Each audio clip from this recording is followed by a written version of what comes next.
A chuva caía como um lamento antigo sobre as ruas empedradas de Lisboa, e quando o fado que vazava de uma janela entreaberta no bairro Alto.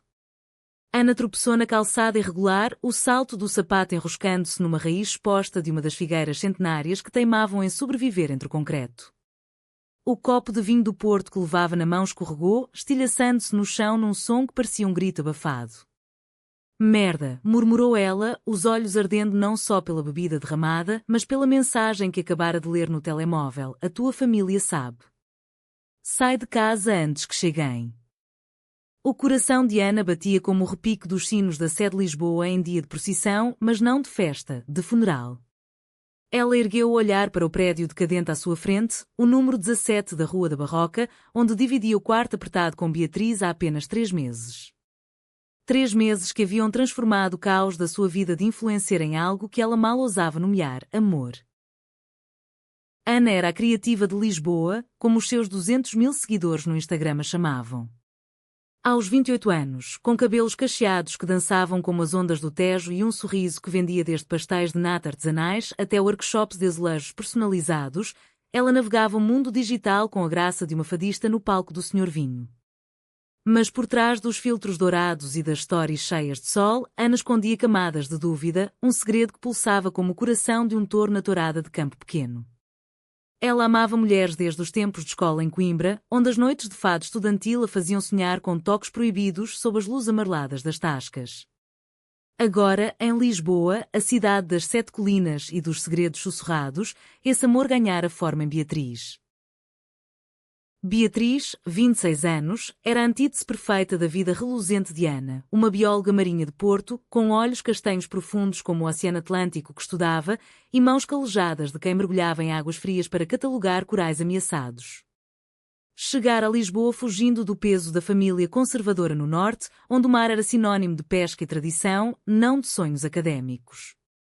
O quarto partilhado fora uma necessidade económica, 400 euros por mês para um espaço que cheirava a mofo e a sardinhas grelhadas da rua de baixo. Mas desde o primeiro dia, quando Beatriz encontrara Ana a chorar sobre um rascunho de post que falhara viralizar, algo se acendera. Deixa-me ver, dissera Beatriz, com a voz rouca de quem crescera a ouvir o vento levante nas falésias de Matosinhos. Juntas, reescreveram o texto, adicionando toques de humor nortenho que fizeram o post explodir. Desde então, as noites eram preenchidas com conversas até ao amanhecer, vinho tinto de Alentejo e playlists de Marisa e Carminho. Naquela noite chuvosa de outono, Ana subiu as escadas rangentes do prédio, o coração apertado como um novelo de lã em dia de tear. A porta do quarto rangeu ao abrir-se, revelando Beatriz encolhida na cama de solteiro, iluminada apenas pela tela do laptop onde editava fotos de um mergulho recente nas berlengas. Ana? O que aconteceu? Estás encharcada. Beatriz saltou da cama, envolvendo-a num abraço que cheirava a sal e a lavanda do sabonete barato. Ana enterrou o rosto no ombro dela, as lágrimas misturando-se à chuva. Eles sabem, Bia. A minha mãe. O meu irmão. Mandaram-me embora. Disseram que sou uma vergonha para a família, para a tradição. Como se o amor fosse um pecado maior que a inveja que me devoram nas redes. Beatriz recuou ligeiramente, os olhos arregalados, mas não de choque, de fúria protetora. Ela conhecia bem o veneno das expectativas familiares. O pai, pescador em Ericeira, ainda lhe ligava a implorar que voltasse para um casamento arranjado com o filho do armador local. Vem cá, senta-te. Vamos resolver isto juntas. Como sempre. Pegou na mão de Ana, guiando-a para a pequena mesa onde uma garrafa de ginginha esperava, remédio lisboeta para almas feridas. Enquanto servia as copas de cereja, Beatriz contou uma história da avó, uma costureira em Viana do Castelo que bordara mantos para as romarias, sussurrando em segredo sobre amores que o mar levava e trazia. O amor não é tradição, Ana. É o que nos faz nadar contra a corrente. A conversa estendeu-se pela noite, entre risos forçados e silêncios pesados. Ana mostrou as mensagens. O irmão, Tiago, que gerira a conta dela nos primeiros anos, trairá ao partilhar capturas de tela de conversas privadas com Beatriz, enviadas para a mãe em Aveiro. Ele disse que era para o meu bem, que influencers como eu não podiam manchar a imagem da família católica. Beatriz apertou os punhos, as unhas cravando-se na palma. Traição é o que há de mais podre que o nosso mar poluído. Mas olha para mim, eu protejo-te. Nós protegemo-nos. Naquele momento, sob a luz fraca da lâmpada, os lábios delas se encontraram num beijo tímido, o primeiro admitido em voz alta. Não era paixão ardente, mas um laço tecido com fios de vulnerabilidade, como os bordados das rendas de bilros nas praias da Nazaré. Os dias seguintes foram um turbilhão. Ana pausou as redes sociais, o que para ela era como parar o coração. Os seguidores notaram, comentários como "Onde está a nossa rainha criativa?" encheram a caixa de entrada, misturados a atas que farejavam escândalo. Beatriz, com a sua rede de amigos da universidade, organizou um dia de detox em Sintra, trilhas pelos palácios românticos, piquenique com queijos de serpa, histórias de mouros e cristãos que se amavam contra o destino. Aqui, nas sombras das árvores, ninguém julga, disse Beatriz, traçando com o dedo o contorno do rosto de Ana. Mas o mundo exterior não perdoava. Uma revista de fofocas lisboeta, O Correio da Manhã, publicou uma nota. Influencer Ana revela segredo chocante. Romance com colega de quarto? As fotos granuladas, tiradas por um paparazzo ou na saída de uma tasca no Chiado, viralizaram. A pressão social caiu como uma onda de tsunami.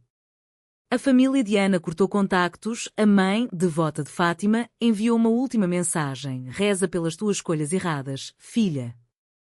Tiago, o irmão, ligou uma vez, voz embargada: "Eu fiz isto por amor, mana. Para te salvar." Mas o pior veio das redes. Marcas que patrocinavam Ana cancelaram contratos, alegando incompatibilidade com valores tradicionais. Beatriz, por sua vez, enfrentou o escrutínio na universidade, colegas sussurravam nos corredores da Faculdade de Ciências, questionando se a bióloga lésbica era confiável para projetos de conservação marinha. Como se o amor definisse a ciência, desabafou ela uma noite, enquanto preparava um bacalhau à brás na cozinha minúscula, o aroma de cebola e azeite enchendo o ar como um bálsamo. Apesar do caos, o amor delas floresceu em gestos pequenos, enraizados na alma portuguesa. Ana ensinou Beatriz a criar riel sobre fado contemporâneo, filmando-as a dançar ao som de Ana Moura no Terreiro do Paço, as saias rodopiando como bandeiras de São João. Beatriz levou Ana a mergulhos noturnos na costa de Cascais, onde as estrelas se refletiam na água e os golfinhos saltavam como promessas de liberdade. "Tu és o meu Recife de coral", sussurrou Beatriz, emergindo da água, os cabelos colados ao rosto salgado. "Eu protejo-te das correntes ruins." Essas jornadas de proteção mútua teciam uma rede invisível, mais forte que as intrigas. Mas o conflito escalou quando o passado de Beatriz ressurgiu. O ex-namorado, um advogado de família de Braga, contactou-a via LinkedIn oferecendo ajuda legal para o escândalo de Ana, em troca de uma reconciliação. "Ele acha que pode comprar-me com promessas de normalidade", contou Beatriz a Ana durante uma caminhada pelo Jardim da Estrela, onde os pavões exibiam caudas como leques de viúva.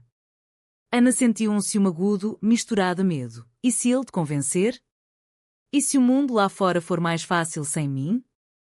A discussão que se seguiu foi a primeira rachadura, palavras afiadas como facas de ourives em Gondomar, acusações de fraqueza e dúvida.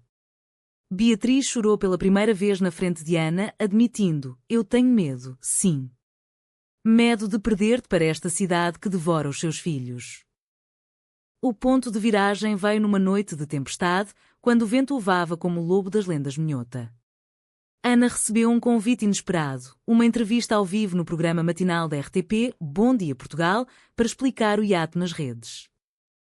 Beatriz insistiu em acompanhá-la, vestindo o seu melhor vestido de linho, inspirado nas trajes das raparigas de Monsanto. No estúdio, sob as luzes quentes e o cheiro de café forte, a apresentadora, uma veterana de cabelos grisalhos e sotaque alentejano, foi implacável. "Ana, como uma figura pública, não acha que deve responsabilidade pelos jovens? Este romance choca as tradições que tanto promove." Ana congelou, o microfone tremendo na mão. Foi então que Beatriz, da plateia, ergueu-se. "Desculpe interromper, mas o amor não choca tradições, enriquece-as. Em Portugal, terra de navegadores e poetas, amamos como o Tejo ama o mar, com força, sem medos."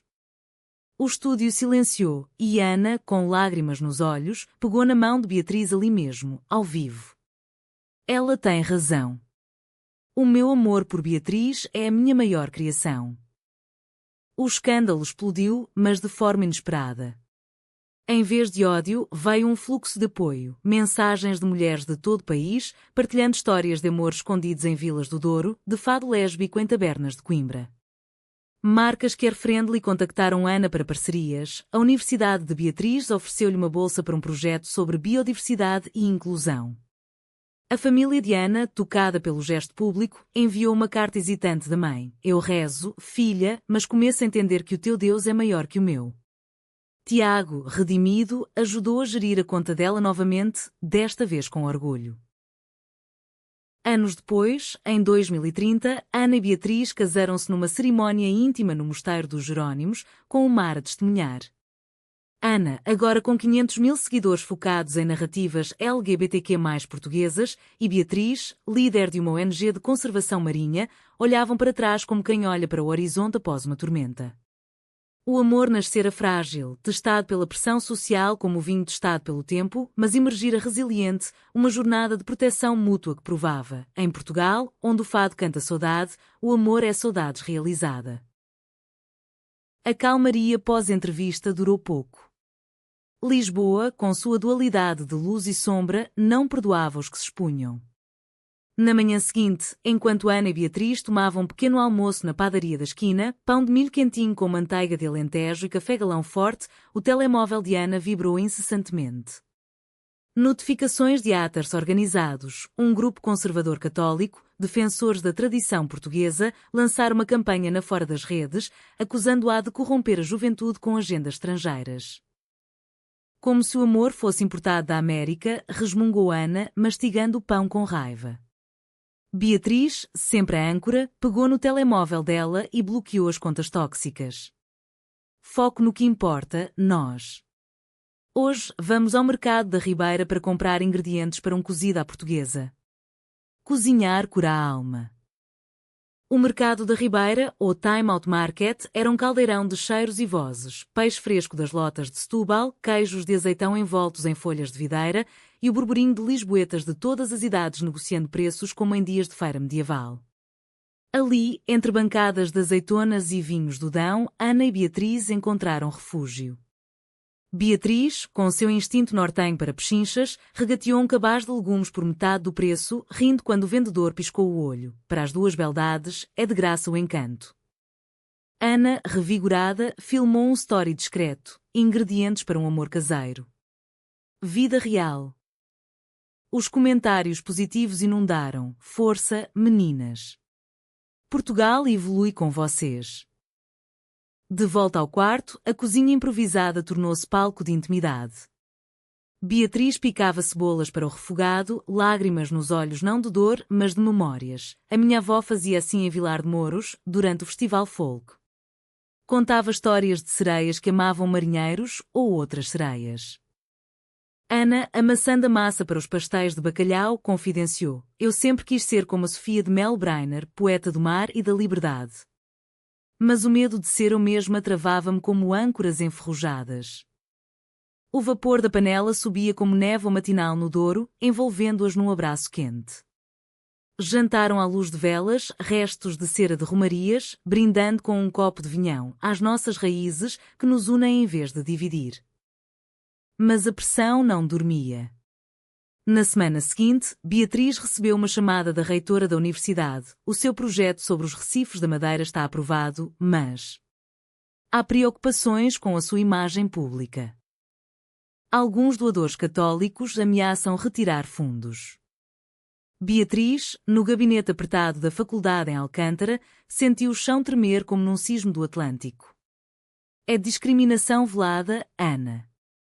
Eles querem silêncio em troca de ciência. Ana, que esperava do lado de fora com um ramalhete de flores de alfama, abraçou forte ao vê-la sair pálida. Não vamos ceder. Vamos lutar com o que sabemos fazer, criar. Assim nasceu o projeto Proteção Mútua, uma série de conteúdos colaborativos.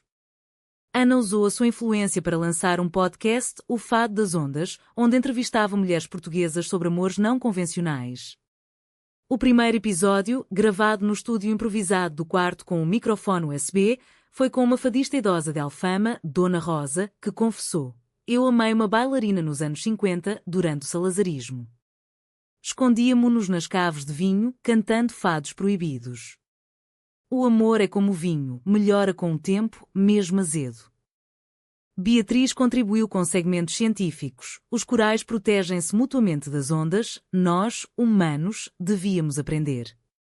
O podcast viralizou, tocando em estações de rádio de Faro Bragança e atraiu patrocínios de marcas progressistas como a Delta Cafés, que doou equipamentos. Entretanto, o conflito familiar de Ana aprofundou-se. Tiago, o irmão traidor, apareceu à porta do prédio numa tarde de sol invernal com um buquê de cravos vermelhos, símbolo de revolução, mas também de sangue. "Eu errei, mana. A mãe está doente, em Aveiro. Quer-te ver." Ana hesitou, o perdão uma colina íngreme como as de Sintra.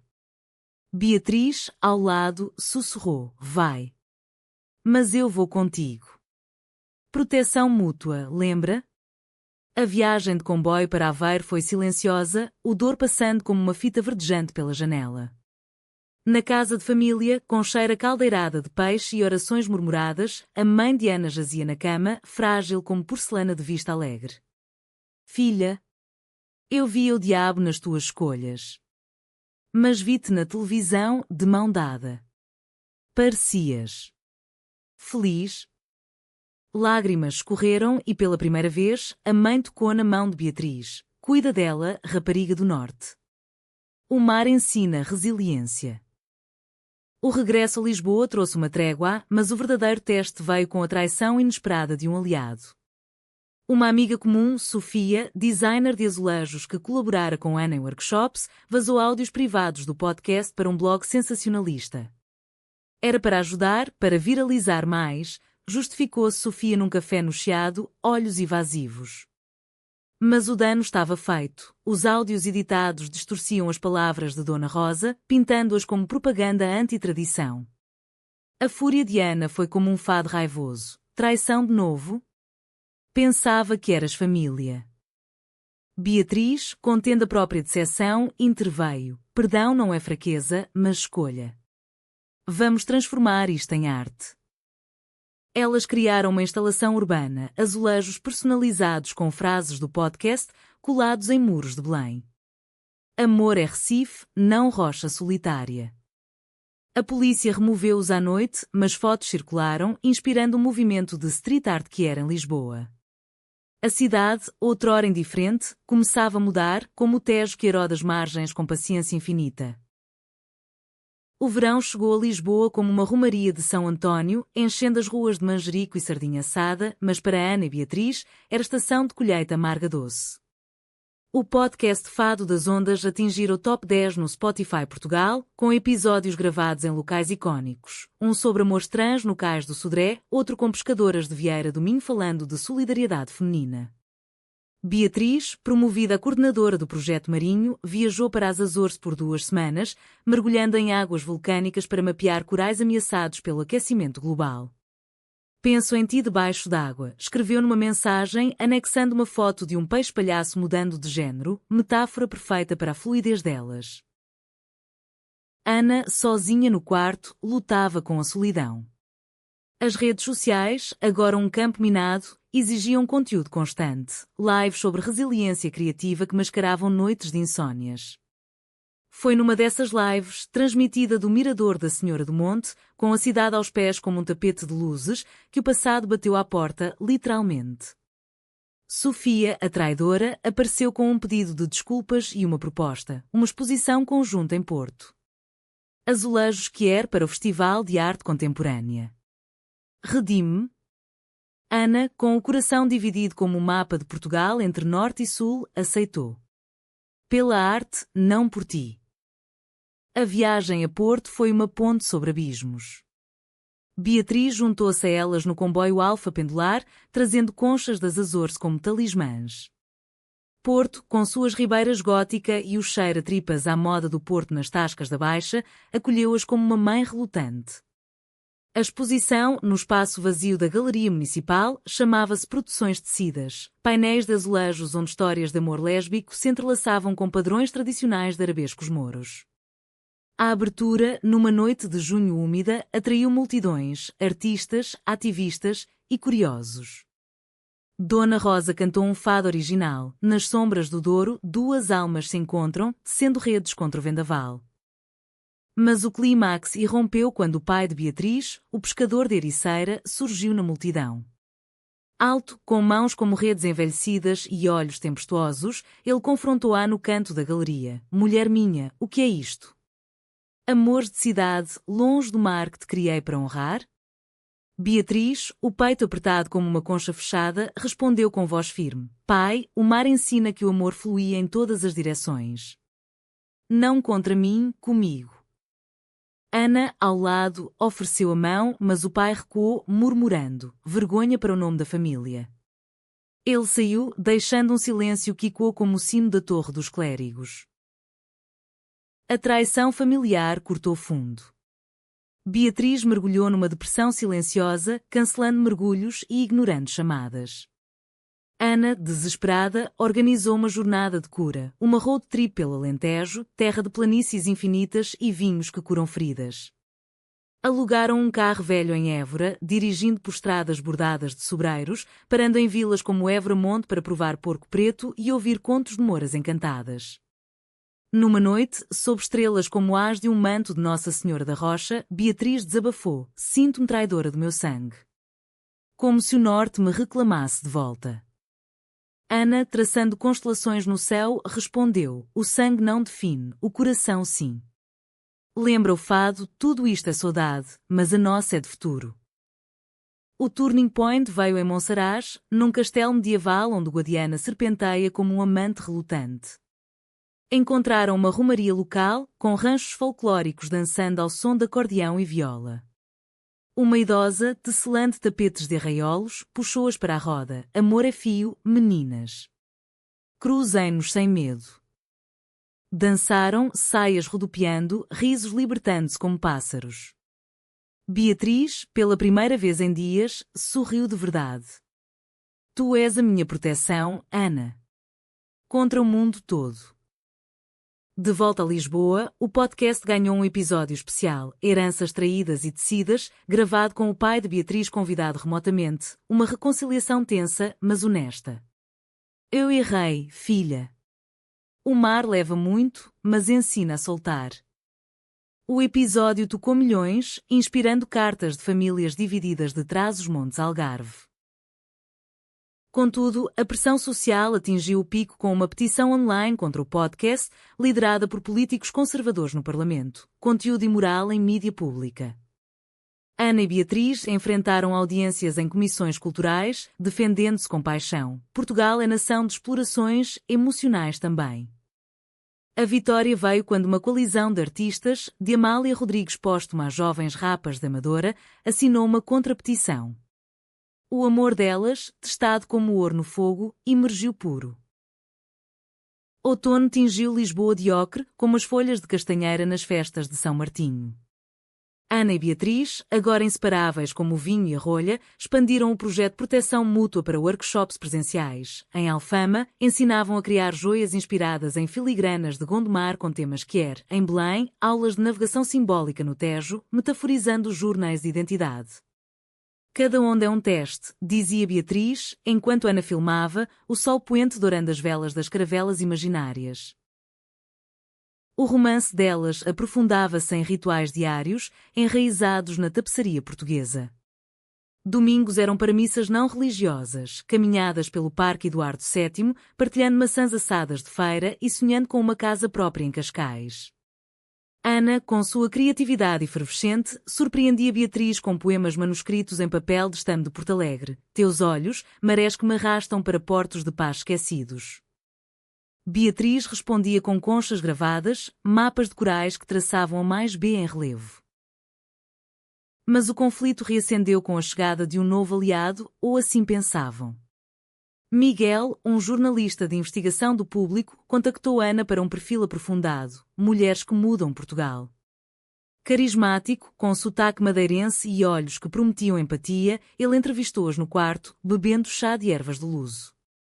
Vocês são pioneiras, elogiou, mas gravou off-the-record confissões de Beatriz sobre dúvidas passadas com o ex semanas depois. O artigo saiu bom, mas com uma nota fútil. Beatriz admite hesitações iniciais no relacionamento. Os trolls atacaram, veja, é só uma fase. Beatriz sentiu-se exposta como um recife ao ar livre. Traição de novo? Quando paramos de sangrar? Gritou numa discussão acesa, pratos de sopa da pedra voando metaforicamente. Ana, culpada por ter confiado, ajoelhou-se. Eu protejo-te, Bia. Vamos confrontá-lo. Marcaram um encontro no Café Nicola, no Rocio, onde Camões outrora recitava. Miguel defendeu-se, era contexto humano. Mas Beatriz, com fúria de tempestade atlântica, rebateu: humanidade não é exploração. Sai da nossa história. O confronto viralizou quando Ana postou um riel: jornalismo é ponte, não ponte quebrada. Proteção mútua. A crise fortaleceu o laço. Para curar, viajaram ao Douro para a Vindima, colhendo uvas moscatel sob o sol inclemente. Mãos sujas de sumo púrpura riram como crianças em romaria, beijando-se entre videiras como Adão e Eva reinventados. Aqui, no berço do vinho, brindamos ao nosso néctar, disse Ana. Beatriz, renovada, propôs: casemo-nos no próximo São João, em Porto. Fogaceiras para queimar medos. De volta, o podcast evoluiu. Episódios colaborativos com migrantes lésbicas de Cabo Verde em Lisboa, tecendo narrativas de diáspora. A audiência cresceu, tocando corações em comunidades rurais como as de Beira Baixa, onde mulheres idosas enviavam cartas: obrigada por darem voz ao que eu enterrei com o marido. O pai de Beatriz, redimido, visitou pela primeira vez. Trouxe uma rede de pesca tecida à mão, símbolo de captura seletiva: só o bom, filha. Jantaram lampreia à bordaleza, lágrimas misturando-se ao molho doce. A mãe de Ana, recuperada, enviou um chale de lã de mira, para aquecer o que o mundo gela. Assim, o amor nascente, testado por pressões como ventos de noroeste, enraizava-se profundo, florindo em proteção mútua.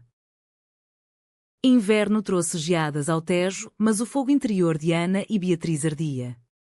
O casamento planeado para São João em Porto era segredo guardado como joia em arca de ourique.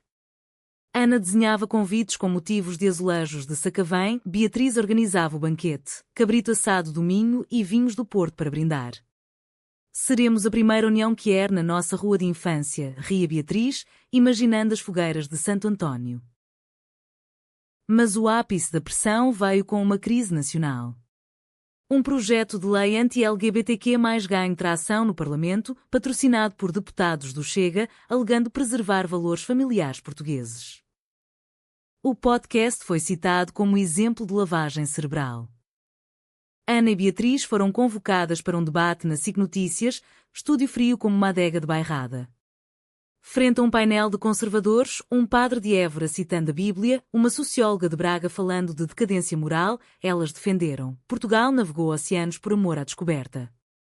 Por que temer o amor próprio? O debate explodiu em controvérsia, atas do queixaram o endereço delas, forçando uma mudança temporária para um Airbnb em Oeiras. Ali, sob o som das ondas, o medo rastejou. E se perdermos tudo, sussurrou Ana numa noite de insônia. Beatriz, abraçando-a, respondeu: perdemos o exterior, ganhamos o essencial, nós. Mas a traição final veio de Tiago. Sob pressão familiar residual, ele vazou planos do casamento para a imprensa, transformando-o em espetáculo midiático. Fúria e dor consumiram Ana. Irmão de sangue, inimigo de alma. Confrontou num café em Aveiro, chuva batendo nas vidraças como lágrimas.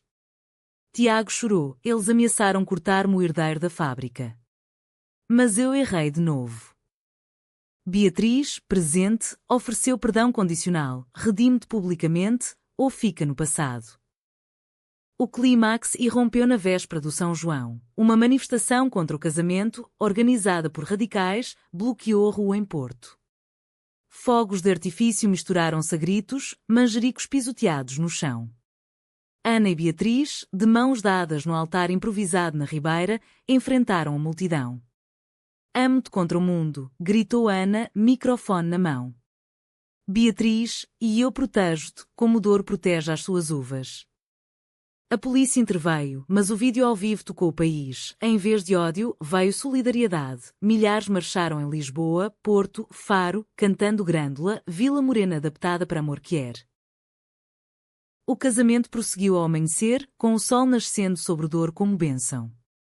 Convidados, Dona Rosa cantando, o pai de Beatriz abençoando com água de mar, testemunharam votos. Na saúde e na tormenta, proteção mútua eterna. Anos fluíram como o Tejo para o mar. Ana e Beatriz, agora casadas, compraram uma casa em Cascais, varanda com vista para o Atlântico, jardim de ervas para chás curativos.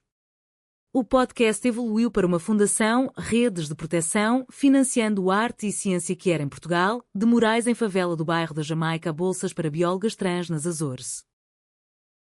A pressão social, outrora tsunami, tornou-se onda gerível. A lei anti-LGBTQ+, foi derrotada por uma maioria progressista, inspirada pelo testemunho delas no Parlamento. Tiago, redimido, geriu a fundação como voluntário, casando-se com um homem de Faro.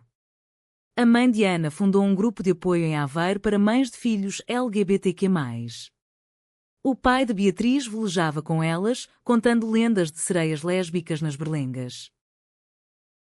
O amor, testado por traições e tormentas, amadureceu como Porto Townie, complexo, profundo, eterno.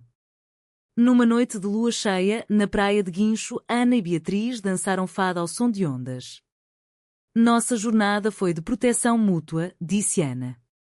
Beatriz, e continuará até o mar secar. Em Portugal, terra de saudades e renascimentos, elas provaram: o amor não quebra, reconstrói.